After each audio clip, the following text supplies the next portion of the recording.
बीड जिल्ह्यातील मस्साजोगचे सरपंच संतोष देशमुख यांच्या हत्या प्रकरणात सीआयडीच्या हाती महत्त्वाचे पुरावे लागलेत। हे पुरावे कोणते आहेत? सीआयडीने वाल्मिक कराडसह 4 आरोपींवर आणखी कोणती मोठी कारवाई केली आहे याची माहिती आता समोर आली आहे। त्यासाठी हा व्हिडिओ शेवटपर्यंत पहा। बीडमध्ये शनिवारी निघालेल्या मोर्चानंतर तपास यंत्रणांच्या तपासाला आता वेग आला आहे।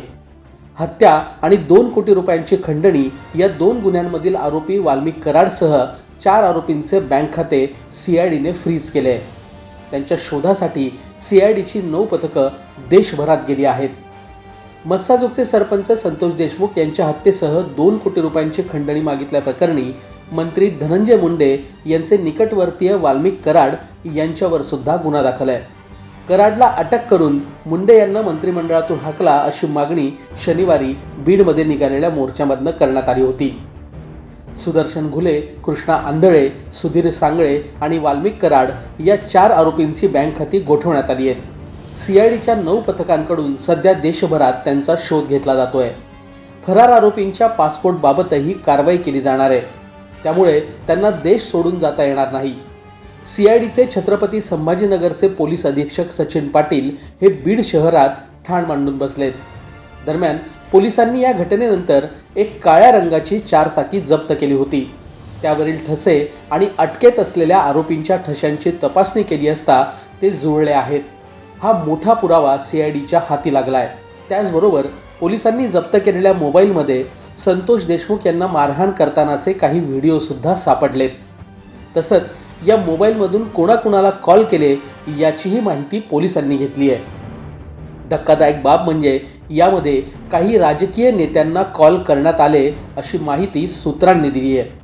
दरम्यान राष्ट्रवादी युवती प्रदेशाध्यक्ष संध्या सोनवणे यांना रविवारी सकाळी बीड शहर पोलीस ठाण्यात चौकशीसाठी बोलावण्यात आलं होतं। रात्री 8 वाजेपर्यंत त्यांची चौकशी करण्यात आली।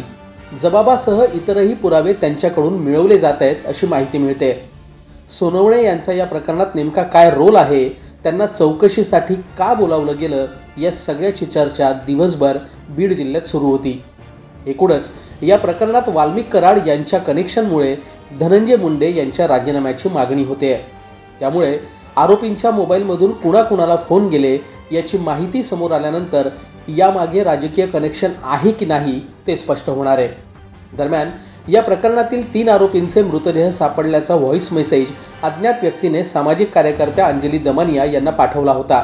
त्यांनी याची माहिती माध्यमांना दिल्याने खळबळ उडाली होती।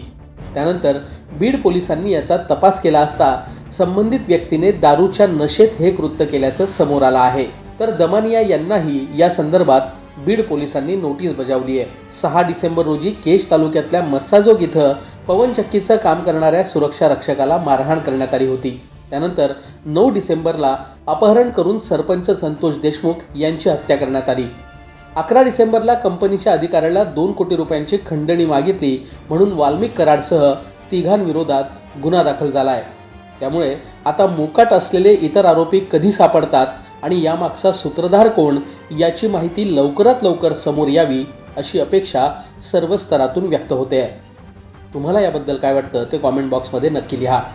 लोकमतचे यूट्यूब चॅनल सबस्क्राईब करा आणि फेसबुकवर देखील आम्हाला फॉलो करा।